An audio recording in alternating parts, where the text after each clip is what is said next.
Hey there, YouTube. Hey there, Reddit. I apologize for my, long leave of absence there. I've been quite depressed, quite busy, quite, in and out of moods, and yeah, those of you guys who follow over on my TikTok, at DLCoats91, I'm known as Toolbelt over there at the moment. You guys probably have been keeping up with some of what's going on. It's been a lot. It's been hectic over here. So anywho, as you guys can see, I've done a bit of work here in the grow tent. I've rearranged the shelves once again. I went ahead and set up a lot of the Barina grow lights. Went ahead and mainly, got rid of some of the plants. As you guys can probably tell, a lot of the pings are gone. A lot of the capensis are gone. A lot of our old vine cuttings are gone. Some of the extra plants are missing from in here. We've got some new plants, and yeah, so let's start off with our latest addition. You guys saw me set this up. This is our ping rock, and as you guys can see, our Cyclosecta, our Seriana, our Lawiana, our Ellersay, all doing wonderfully up here at the top. We've got those all up here at the top. Our Ellersay, Cotton Candy Ellersay, this specific one over here kind of got a little stickly. It's still alive, don't get me wrong. It's just, I wasn't giving all the ones up here enough water as I thought I was, and now I have been. I've been starting to water from the top and just kind of letting the water trickle down, and that seems to do a whole lot better. This is pumice, so I mean, it will eventually start wicking up and, all that from the water in the tray, but it does take time, so, it's just been kind of doing its thing. Went ahead and did some leaf pullings here of our Melodable. Our Mabel is finally starting to blush. Just look at that center blushing. I mean, you can see the difference here. These two are kind of the same. They're relatively same crosses, but you can see how they came out completely different. One's got the edge blush and one has the center blushing, but they're both absolutely beautiful. A lot of our others really starting to pick up over here. We've got our Agnata Cross Marginata really starting to gain some color, really starting to come to life over here. Our Montezuma just absolutely gaining in size, love that. Our Tina, this is our last Tina, guys. This is our only surviving Tina. If this one dies, I've got no more Tina, so I'm gonna have to try to keep this one alive and do some leaf pullings when I can. Our other one that was over here did end up dying, and I did sell 2 others, but this is our last one. Hopefully I can keep that going, and yeah, this rock is really starting to do fantastic. No moss growing yet. I did put a little bit over there to help jumpstart it. Hopefully it helps take off, but yeah, nothing quite yet. I do have to go ahead and start dividing up our Agnata Crossa Marginata over here and over here. These are really starting to overcrowd and choke themselves out. Same thing here with this is either Tina or not Tina. This is either fake Wesser or pure wet. It was sold as a pure wet, but it might be a fake Wesser. I don't know yet, but we shall see.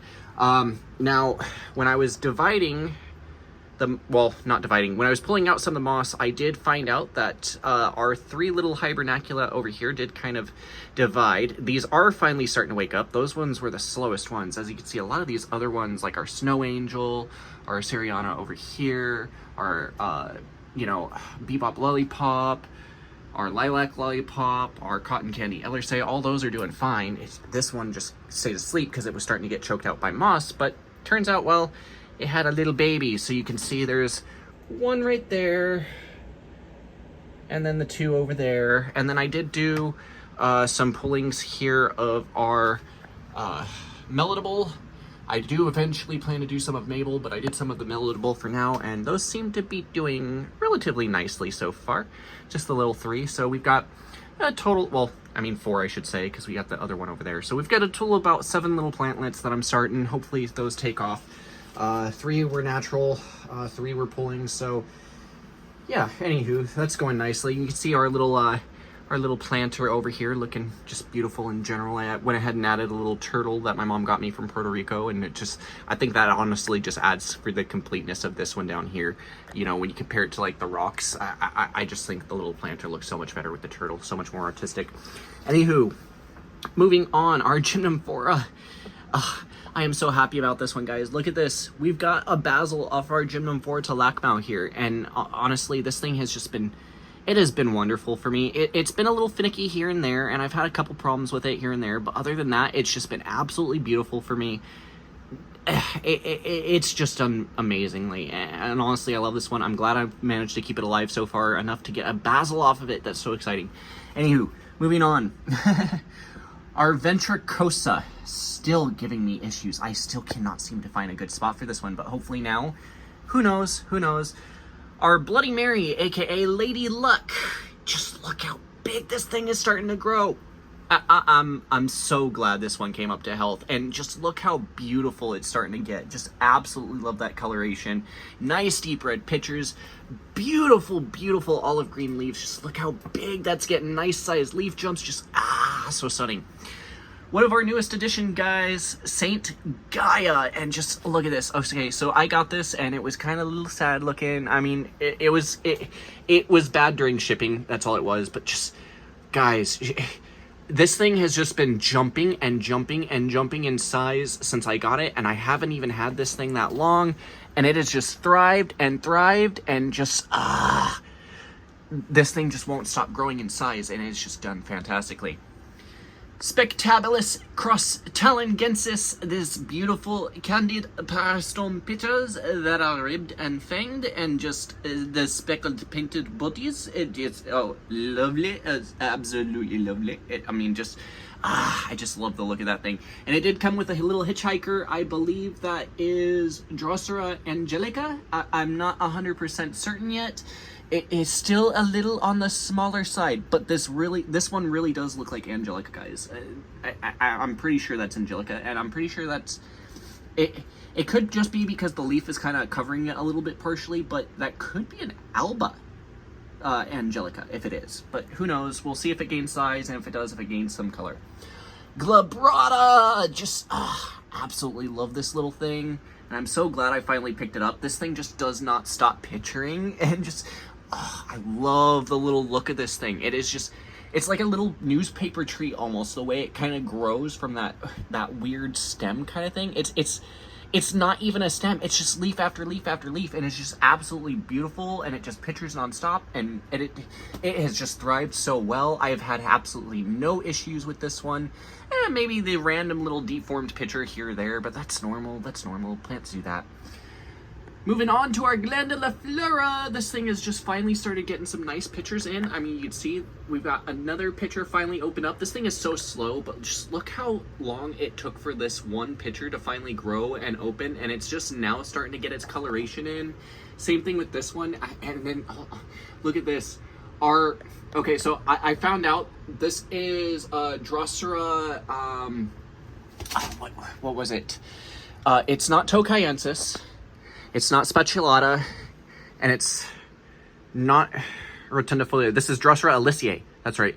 So this is Drosera Aliciae, and just look how massive those three plantlets have gotten since this thing has arrived. Just, absolutely stunning, and I'm so glad that it came with these as well. Just I cannot be more happier with my Nepenthes collection and the way it's starting to turn out, guys, especially with the live sphagnum helping along, helping maintain that humidity. The great thing is I really don't have to run my humidifier as often anymore, especially thanks to growing that live sphagnum, and I'm so glad some of this managed to pull up when I pulled up those three. Again, I did get permission before uprooting any of the plants from the local bog. They are not native plants. They are considered invasive out here. They're relatively localized, but the thing is they can take over the area. There's a lot of native plants out there that can become endangered, especially with the Sarracenia out there. So me and a few others do have permission to go and help reduce population and control their numbers. We're not removing them completely. Do not get me wrong. There is a conservationist group that owns the north side of the lake that they're at, and unfortunately they will absolutely kill all the plants that they see. But we, on the other hand, will dig them up, we'll add them to our own collections, we'll give them out to people who want them for free. We cannot charge for them. We do collect seeds and stuff like that. Basically what we can do to help reduce and control the numbers so they don't go out of control. We want to keep them because they're absolutely beneficial plants. We love them. They're kind of getting endangered, so we want to try to keep them alive out here. And, if we can adopt them as a naturalized species out here, that'd be amazing. So, anywho, moving on. Our Sandersani just yeah, I'm gonna have to set up some pots here soon, because this is just crowding out so much and it's overgrowing and creeping along, and it just really wants some more space. Because as you can see, the top is kind of starting to die out, just like the bisquamata died. Thankfully, I still have a lot of bisquamata alive, you can see, and then we do have a little spatulata down there that I brought inside just because I thought it would do better in here. It might be a Tokayensis, but you can see there's a little bit of bisquamata alongside that as well. So our bisquamata culture is fine. Our Sandersani culture is doing amazing as well. I do need to get some more pots, especially for the Sandersani. This is the Peter's rabbit. And for those of you guys who do not know, Peter D'Amato unfortunately did pass away on June 26th of this year. This is a plant specifically for Peter. That is why it's called Peter's Rabbit. This is the Peter's Rabbit variant of Sandersani. So I do plan to try to keep this alive in memory of him. Rest in peace, Peter D'Amato. We lost one of the greatest carnivorous plant growers of our generation, unfortunately. Our Scorpiotus really starting to take off over here. I'm just loving the fact that this thing thrives alongside the Capensis, and as you can see, our Capensis is doing relatively okay. Again, I do need to repot these just because, well, I'm gonna guess that taproot is starting to get too big, because I'm starting to see sickness here in the leaves. Not bad yet, but the leaves are starting to show signs that it's kind of starting to crowd up in there. I need to get those into a bigger pot as soon as I can.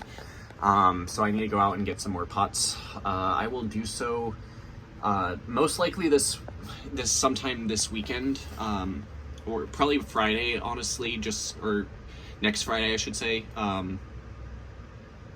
Well, this coming Friday, just because of the fact that I'm going to be down towards that area anyway, so I might as well pick some stuff up while I'm there.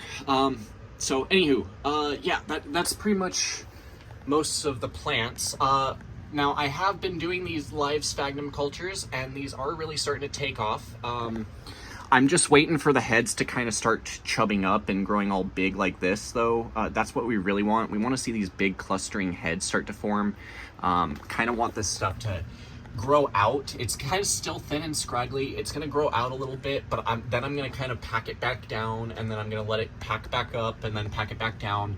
That's typically what you want to do with long fiber.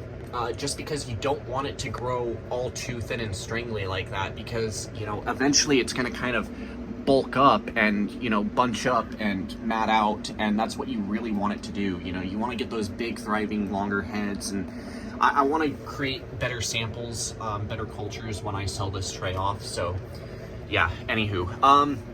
Now, I did take our, 9-foot vine, and I did manage to do a bunch of cuttings.